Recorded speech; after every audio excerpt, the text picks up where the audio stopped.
எத்தனையோ தடவை மக்கள் இவரை அரசராக்க வேண்டும் என விரும்பிய போதெல்லாம் இந்த படை வீரர்கள் அந்த அதிகாரம் படைத்தவர்கள் மீது கொண்டிருந்த கோபம்,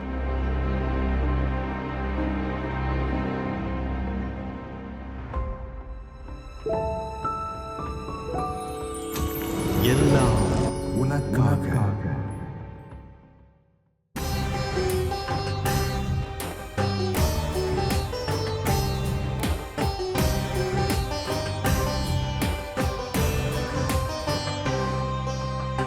ஆயத்தமாவோம் வா, தினமாயத்தமாவோம் வா, உள்ளத்தை திறப்போம் வா, நம் சிந்தனை தெளிவோம் வா. 40 நாளில் மாற்றம் துவங்க ஆராய்ந்தறிவோம் வா. இந்த 40 நாளில் மாற்றம் துவங்க ஆராய்ந்திடுவோம் வா. நல்வழியை தேர்ந்தேவா, இறை வார்த்தையில் நடப்போம் வா. ஆயத்தமாவோம் வா, தினமாயத்தமாவோம் வா.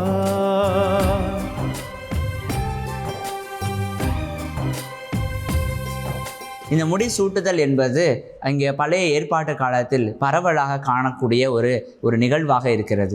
ஆம் அன்பானவர்களே, இந்த முள்முடி க்ரௌன் என்று சொல்லக்கூடிய அந்த வார்த்தையானது நசேர் என்ற அந்த எபிரேய சொல்லிலிருந்து எடுக்கப்பட்டதாக. பழைய ஏற்பாட்டு காலத்திலே அங்கே குருக்கள் அரசர்களுக்கு முடிசூட்டப்பட்ட அந்த நிகழ்வை ஒத்தியதாக அவர்களுக்கு அதிகாரம் கொடுக்கக்கூடிய, அவர்களை மேன்மையாக பார்க்கக்கூடிய ஒரு நிகழ்வாக இருப்பதை நாம் திருவிவிலியத்தில் பார்க்கின்றோம். சிறப்பாக சக்கரியாவினுடைய நூலில் நாம் வாசிக்கின்ற பொழுது அங்கே யோசுவா முடிசூட்டப்பட்டதை நாம் பார்க்கின்றோம். ஆண்டவராகிய கடவுளே அங்கே அவருக்கு முடிசூட்ட வேண்டும் என விரும்புவதை பார்க்கின்றோம். ஆனால் நம் ஆண்டவர் இயேசு கிறிஸ்துவுக்கு முட்சூட்டப்பட்ட இந்த முள்முடியானது யூதர்களை பொறுத்தவரையில் ஒவ்வொரு சிலுவை அறைதலுக்கு முன்பாக 2 முக்கியமான நிகழ்வுகள் நடைபெறும். ஒன்றாவதாக கசையடி, இரண்டாவதாக அந்த முள்முடி சூட்டுதல். இவை 2ம் ஒரு சேர நடக்கக்கூடிய ஒரு நிகழ்வாக இருக்கின்றது. இப்படி இவர்கள் அங்கே ஆண்டவர் இயேசு கிறிஸ்துவை அங்கே படை வீரர்களுக்கு முன்பாக ஒரு பலிகடாவாக, ஒரு பலி ஆடாக அங்கே ஆண்டவர் மீண்டும் அங்கே நிறுத்தி வைக்கப்படுகிறார். இந்த படை வீரர்கள் ஆண்டவர் இயேசு கிறிஸ்துவை ஏளனம் செய்வதற்காக அவர் மீது அந்த முட்களால் ஆன அந்த ஒரு முள்முடியை அங்கே சூட்டி ஆண்டவர் இயேசுவை அவமானப்படுத்துகிறார்கள். இயேசு கிறிஸ்து வாழ்ந்த இந்த 3 ஆண்டுகளில் எத்தனையோ தடவை மக்கள் இவரை அரசராக்க வேண்டும் என விரும்பிய போதெல்லாம் அதை விரும்பாத நம்ம ஆண்டவர் இயேசு கிறிஸ்து இங்கே அவர்கள் முன், அந்த படை வீரர்கள் முன் பலி ஆடாக அங்கே ஒரு பலி கடாவாக இருந்து கொண்டு இந்த முள்முடியை ஏற்றுக்கொள்ளக்கூடியதை நாம் பார்க்கின்றோம். இந்த முள்முடி இவருடைய வாழ்வில் எதை சுட்டி காட்டுகிறது என்றால், அவர் தன்னையே முழுவதுமாக ஒரு அவமானத்தின் சின்னமாக, மேலுமாக அவர்களுடைய அதிகாரத்தை காட்டக்கூடியதாக நிகழ இருப்பதை நாம் பார்க்கின்றோம்.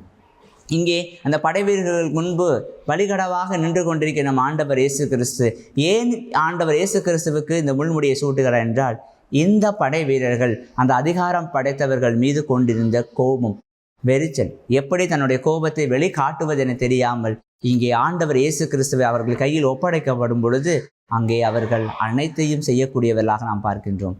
காரி உமிழ்கிறார்கள், கன்னத்தில் அறைகிறார்கள், முடிசூட்டுகிறார்கள். ஹெயில் கிங், அரசரே வாழ்க என அங்கே அவரை இழிவுபடுத்துகிறார்கள். இவையெல்லாம் அவர்களுக்கு ஒரு இழிவானதாக இருந்தாலும் கூட ஆண்டவருடைய பார்வையில், கிறிஸ்துவருடைய பார்வையில் இது ஒரு தாழ்ச்சியின் அடையாளமாக இருக்கிறது என்பதுதான். அன்பானவர்களே, நாமும் நம்முடைய கிறிஸ்துவ வாழ்வுக்கு வருவோம். நம்முடைய வாழ்வில் நம்முடைய செய்யக்கூடிய பணித்தளங்களில் நாம் எத்தகைய அவமானங்களை பெறுகின்ற பொழுதெல்லாம் அது ஒரு நல்ல பெயராக வருகின்ற பொழுது நமக்கும் அந்த முள்முடியானது அங்கே சூட்டப்படுகிறது. இதை நாம் தாழ்ச்சியோடு ஏற்றுக்கொள்ள இந்த நாளில் அருள் வேண்டுவோம். சிறப்பாக ஆண்டவர் இயேசு கிறிஸ்துவனுடைய முள்முடி எப்படி அவருடைய தாழ்ச்சியை வெளிப்படுத்தக்கூடியதாக இருக்கிறதோ அதே போல நாமும் நம்முடைய வாழ்வில் தாழ்ச்சியை வெளிப்படுத்தக்கூடிய மக்களாக வாழ அருள் வேண்டுவோம்.